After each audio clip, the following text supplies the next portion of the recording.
We will be meeting with Fish and Wildlife, Department of Fish and Wildlife on their one-on-one meetings, but it was not specifically identified as one of the priorities for the council initially.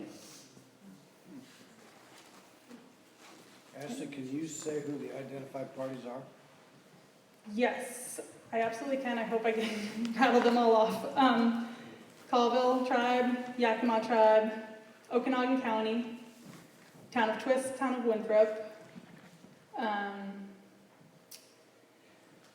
There is MVCC and OWL, the Methow Conservancy, irrigation districts. We've lumped 4 of the major ones together. I'm missing 2. DFW. Farm Bureau. Thank you. Farm Bureau.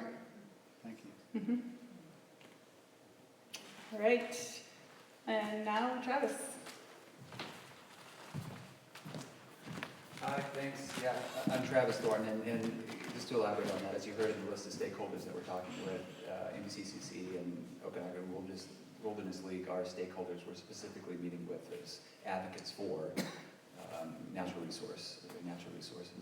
Get closer to the microphone. Okay, sorry. So again, Travis Thornton. My job is to explain the basic parameters of Washington water law in the Methow Valley in 5 minutes. That's all they gave me.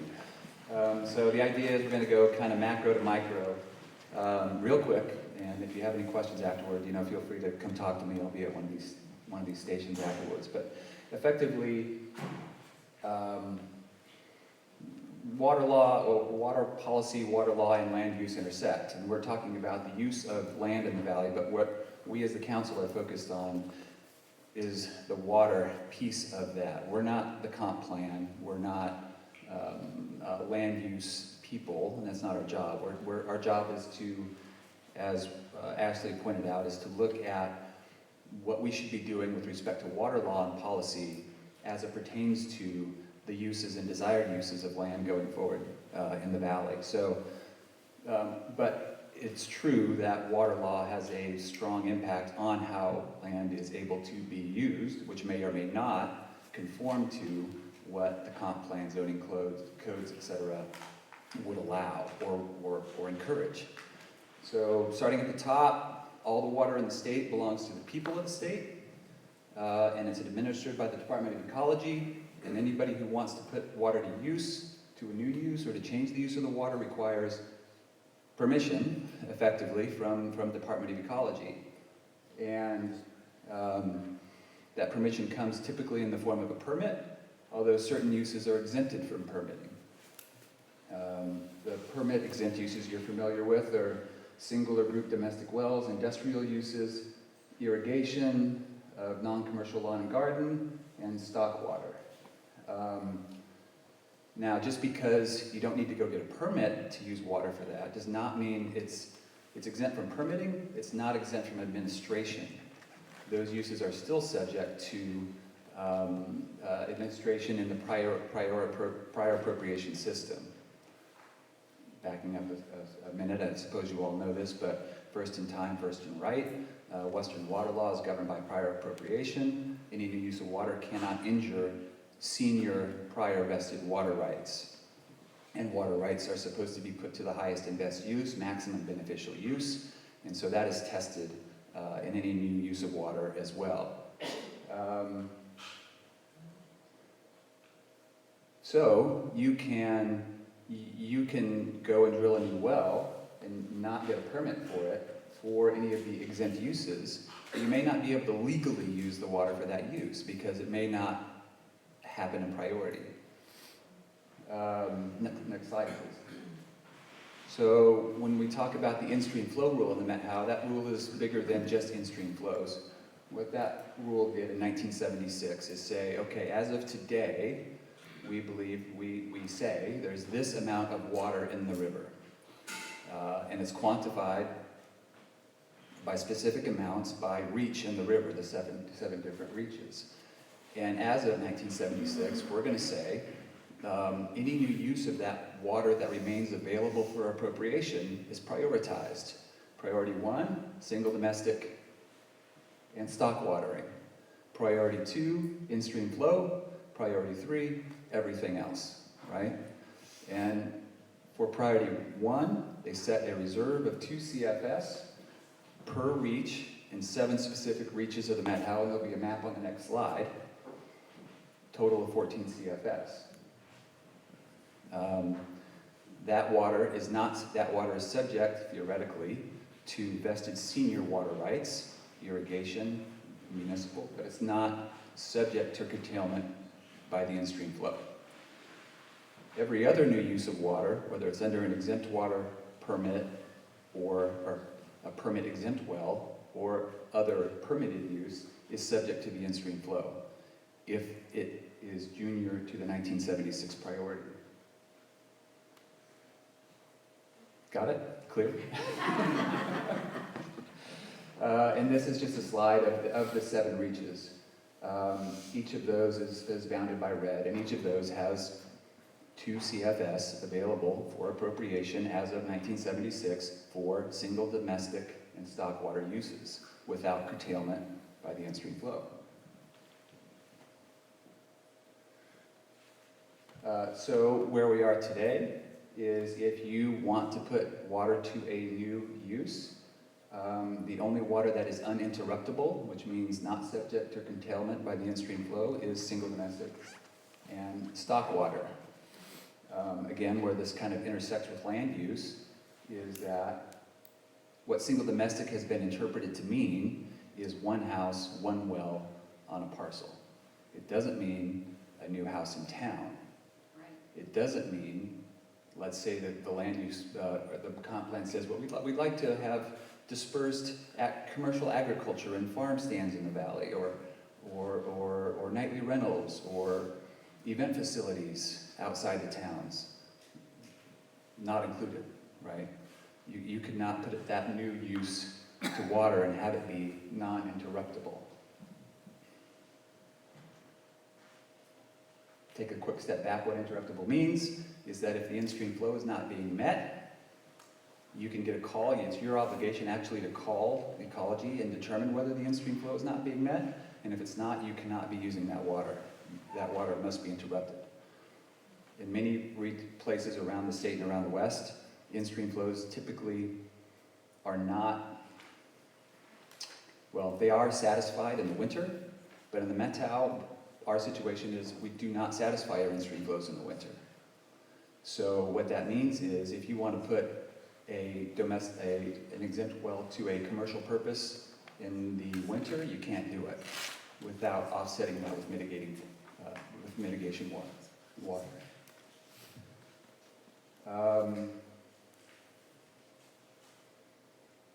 So, yes. I'm sorry, I feel like I'm missing some key pieces of this, and I'm admittedly very, very naive, but I think I'm completely not following the concept of in-stream flow. Yeah. Maybe I'm not the only one in the room. Okay. It's just not quite all connecting for me. Mm-hmm.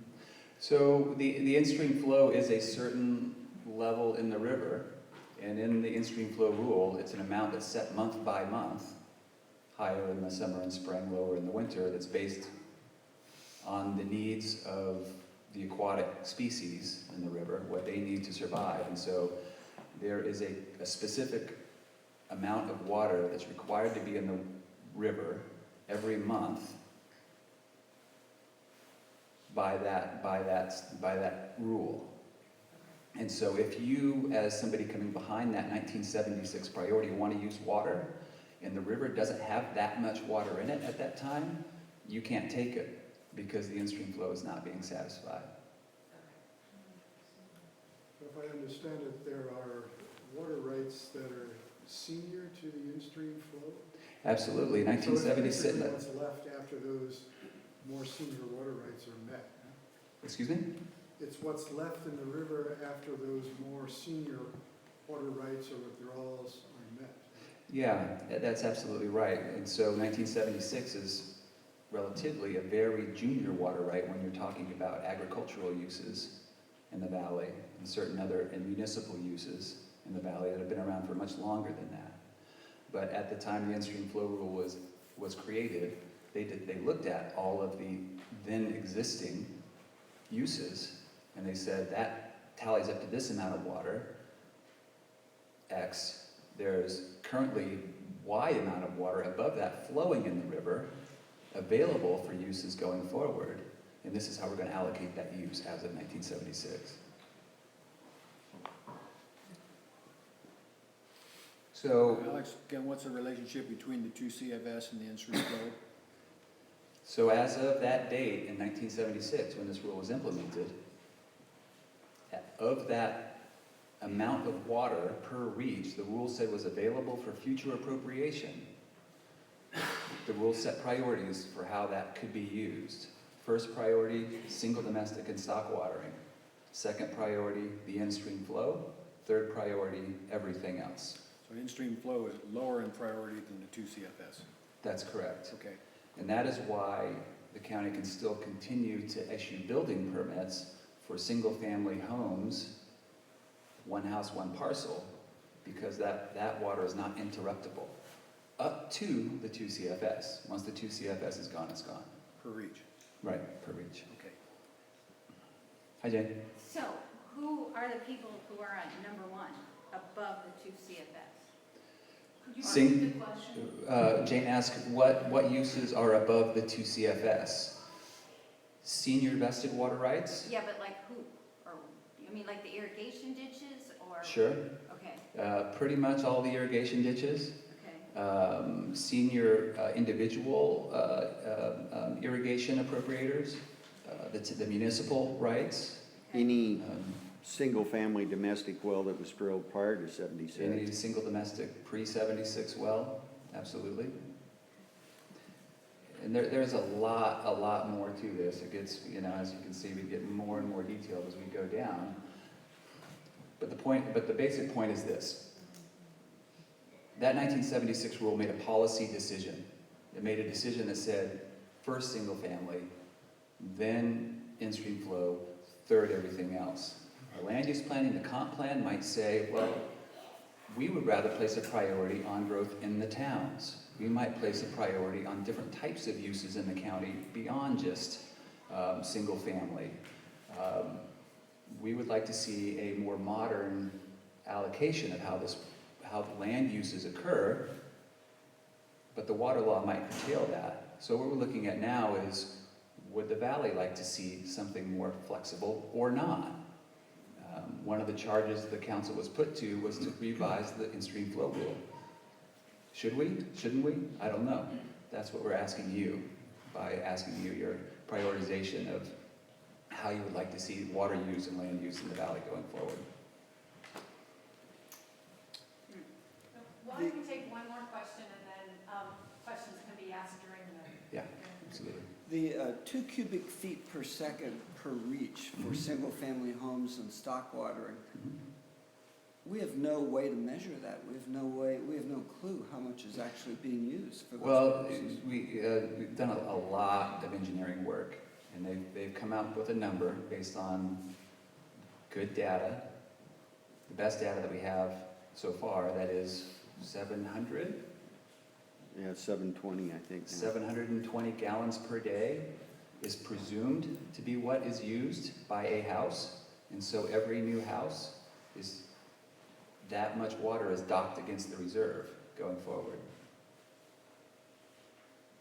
Okay, get the last slide, please.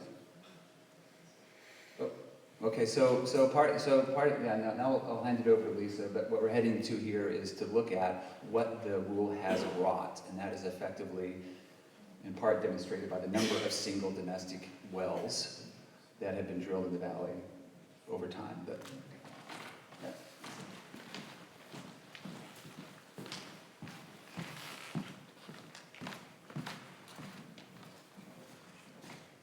Yeah, and thanks, Travis. It's always hard to try to summarize water law, and you did a great job. So the next 6 slides are pictures of permanent exempt wells every decade, all the way through this year, 2019, in the valley. And I'm going to encourage, it's a little hard to see up here because the wells are a light blue, But one of the workstations over here, Workstation 5, has these pictures. I encourage you to look at them a little more closely once we start working on the workstations. So the first slide is the permanent exempt wells prior to 1970, and there were 47 total in the valley. You can barely see them. They're blue. You can see a blue chunk by Pateros and some by Carlton. I want to go ahead and next slide. So 1980, now there's 263, and you can start to see their proliferation. Next slide. 1990, 630. And then there's a pretty big jump between 1990 and 2000. So this is after the in-stream flow rule was promulgated, and it is,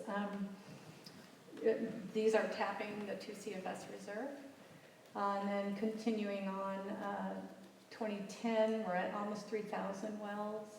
And then 2019 at 3,872.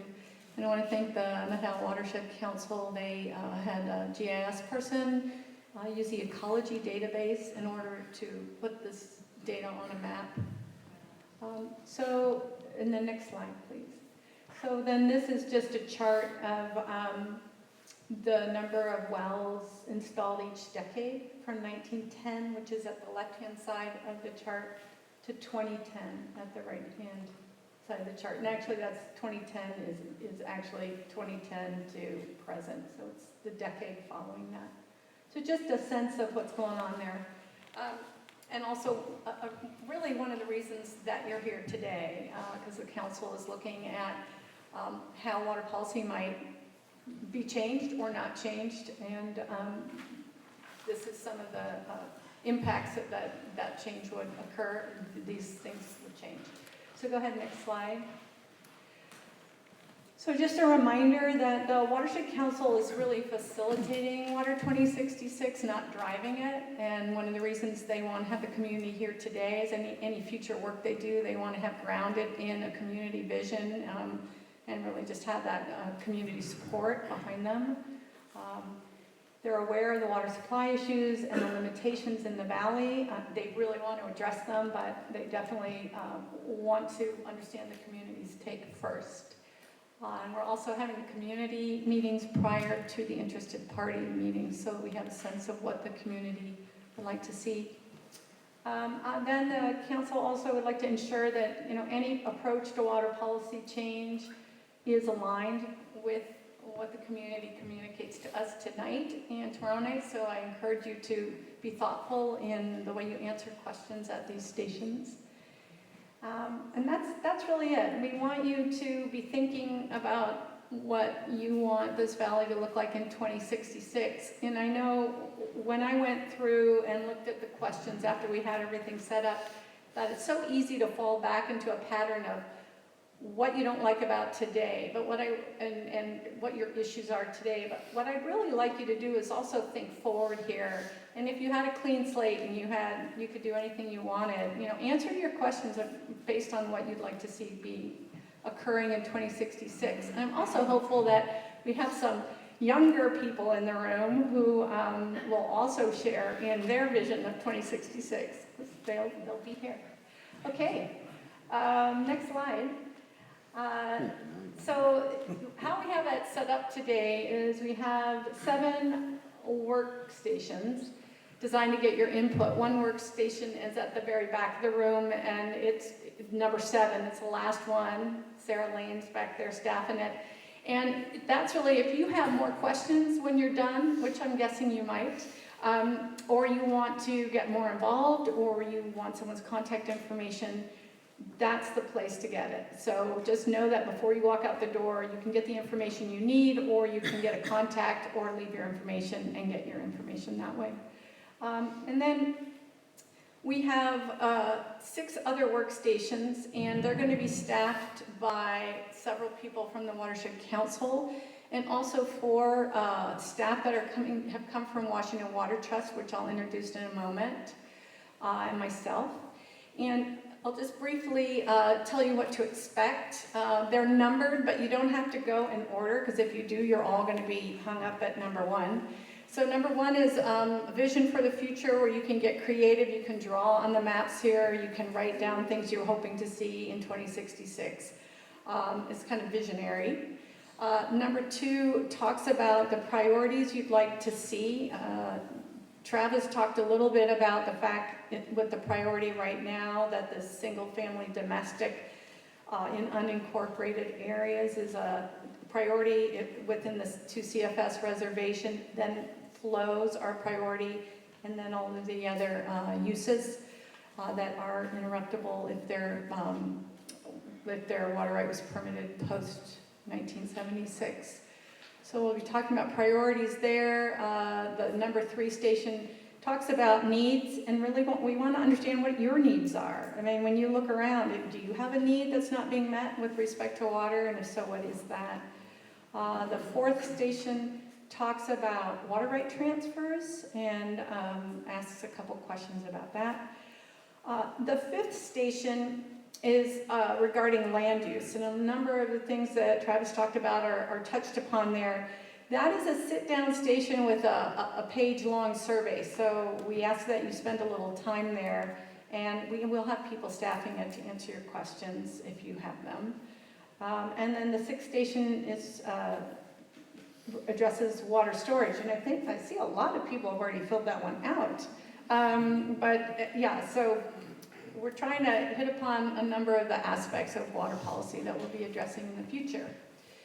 So with that, I want to introduce to you, and all the people actually who are going to be staffing the station. So Travis, you've met Medhal Watershed Council.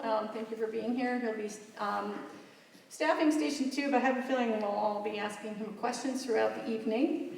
And then also with Travis is Kevin Hayden from the Washington Water Trust. He'll be helping Travis out at number 2. Ashley Thrasher is in number 3. Let's see if I get all this right. Christina Rebellia, also from Washington Water Trust, at Station 4. I'll be staffing Station 5 with Mary McCrae from the Medhal Watershed Foundation. And then Suzanne Skinner from the Water Trust is staffing the water storage station. And Raquel Espinosa will be helping out here at the visioning workstation. So with that, again, want to thank all the entities that made this possible, but most especially the Watershed Council and the Watershed Foundation, and the Blue Star Coffee Roasters, which will hopefully help us stay awake and be thoughtful tonight, as well as the Tackman Survey and Bill Tackman for printing out all of the incredible posters that you're seeing, KTRT for promoting the event, Daily Business for printing, and the Okanagan County Watch, which, are we being watched? Yes. Thank you, appreciate that. We have one viewer. Okay, so again, here's a reminder on the schedule. We're at the open house and workstations, and we have about 2 hours to spend time there. You know, if you get really perplexed by some of the questions, or you're feeling like you need more time and you want to be thoughtful about it, I'll just say that you're welcome, especially with the material where you need to write it down. You're welcome to take it home. There will be a survey that will be distributed after the 2 workshops that will ask these questions. And then lastly, I'd like to ask that whenever you are writing down your answers on a survey form, that you write, if you like, write your name, but also where in the valley you live. Because we're also wanting to make sure we have an understanding of whether or not sentiment around water is similar in all parts of the valley or different. So that's pretty important. Yeah. Can I ask a couple questions? How did the council pick 2066? Well, you would have to ask them. Ashley, do you have an answer? It started in 2016, and that was 50 years in the future. Yeah. 50-year planning horizon. What's your other question? So related to that, two other questions.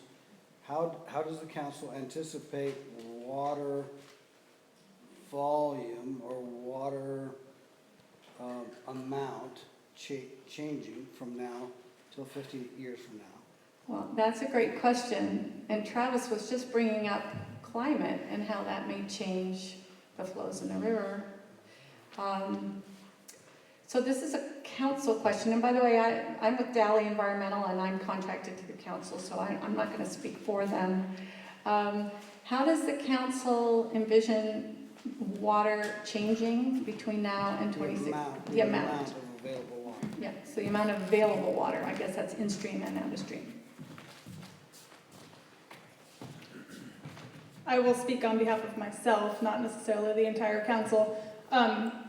And I don't know if this is where you're going, but with changing snowpack, that's where we get most of our water storage right now. With the changing environment, most of our precipitation will come, or a lot of it more in the form of rain versus snow in the wintertime, so we won't have that storage capability of the snowpack.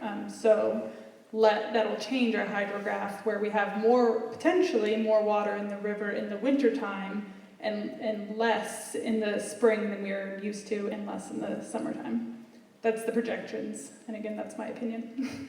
I'm speaking on behalf of myself.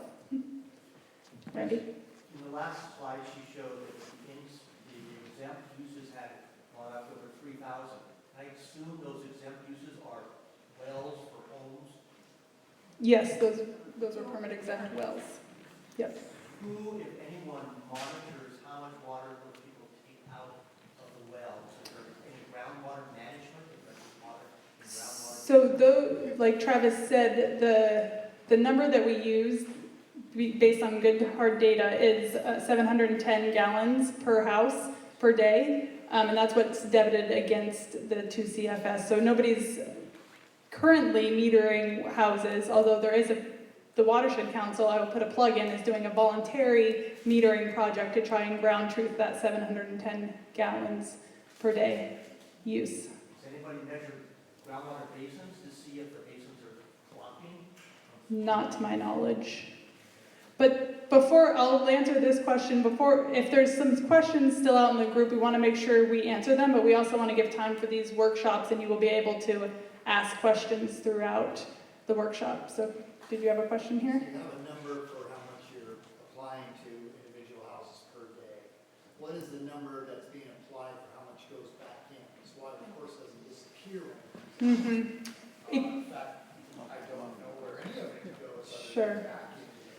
The numbers, and some other council members could correct me if I'm wrong, that Ecology uses when it's outside the home, say for example, is that 80% of that water is consumed. It's either used by plants, evaporates, evapotranspirates, so 80% is consumed. Inside the home, the number is reversed. They say 20% is consumed, 80% eventually goes back into the groundwater. 80% consumed for outdoor Correct. plants and 20% for indoor use. Correct. 710 incorporates that return flow. Before we get into the weeds too far, I do want to move on to workstations. One more in the back. I just wanted to say that it is different for the towns, the calculation of recharge, and I also want to say that the towns are metered, so it is different than when we talk about incorporated versus unincorporated, to keep that clear, because the towns do have metering for their water, including the homes and all that, and businesses, and there is a different calculation of what's considered to go back in. I just want that to be clear as you're going out. It's not everything that's just. Thank you. That's a good clarification. Okay, without further ado, move forth to workstations, and we appreciate your thoughtful input.